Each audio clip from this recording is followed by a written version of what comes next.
என்னை நேசிக்கின்றாயா, என்னை நேசிக்கின்றாயா,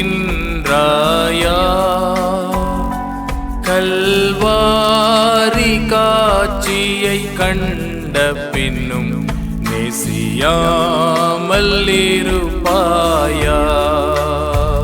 ஆண்டவராகிய இயேசு கிறிஸ்துவின் பரிசுத்த நாமத்தில் உங்களை அன்புடன் வாழ்த்துகிறோம்.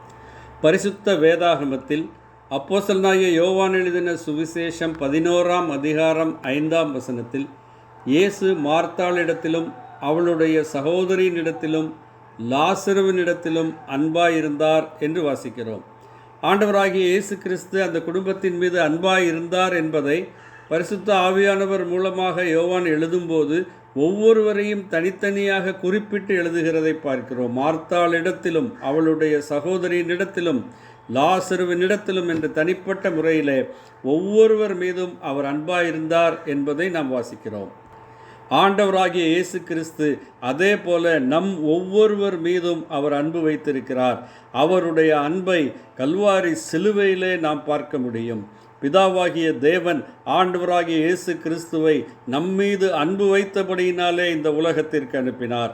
ஆண்டவராகிய இயேசு கிறிஸ்துவும் நம்மீது அன்பு கொண்டபடியினாலே நமக்கு பதிலாக தம்மை நிறுத்தி நம்மீது இறங்க வேண்டிய தேவனுடைய நீதியான கோபாக்கினியை தன் பேரிலே ஏற்றுக்கொண்டார். அருமையானவர்களே, அதே யோவான் சபைக்கு நிருபமாக எழுதும்போது 1 யோவான் 4ஆம் அதிகாரம் 10ஆம் வசனத்தில் இவ்வாறு எழுதுகிறார்: நாம் தேவனிடத்தில் அன்பு கூர்ந்ததினால் அல்ல, அவர் நம்மிடத்தில் அன்பு கூர்ந்து நம்முடைய பாவங்களை நிவிர்த்தி செய்கிற கிருபாதார பலியாக தம்முடைய குமாரனை அனுப்பினதினாலே அன்பு உண்டாயிருக்கிறது என்று எழுதுகிறார். அருமையானவர்களே, நாம் முந்தி அன்பு கூறவில்லை.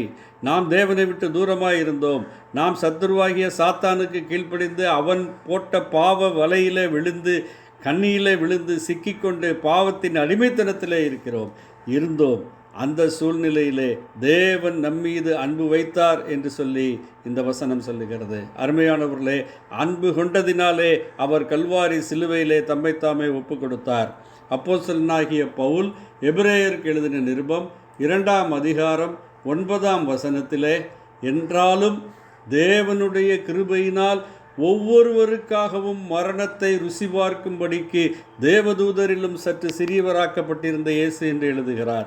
ஒவ்வொருவருக்காகவும் அவர் மரணத்தை ருசி பார்த்தார். எனக்காக அவர் மரணத்தை ருசி பார்த்தார்.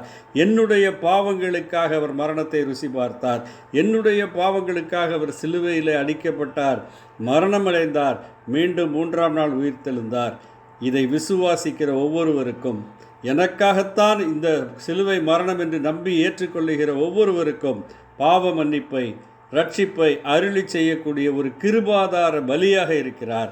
அருமையானவர்களே, அந்த கிருபையின் ஆதாரமான அந்த பலியிலே விசுவாசம் வைத்து கிருபையினாலே விசுவாசத்தை கொண்டு நீங்கள் ரட்சிக்கப்பட முடியும். நீங்கள் இந்த மன்னிப்பை பெற்றுக்கொள்ளுங்கள்.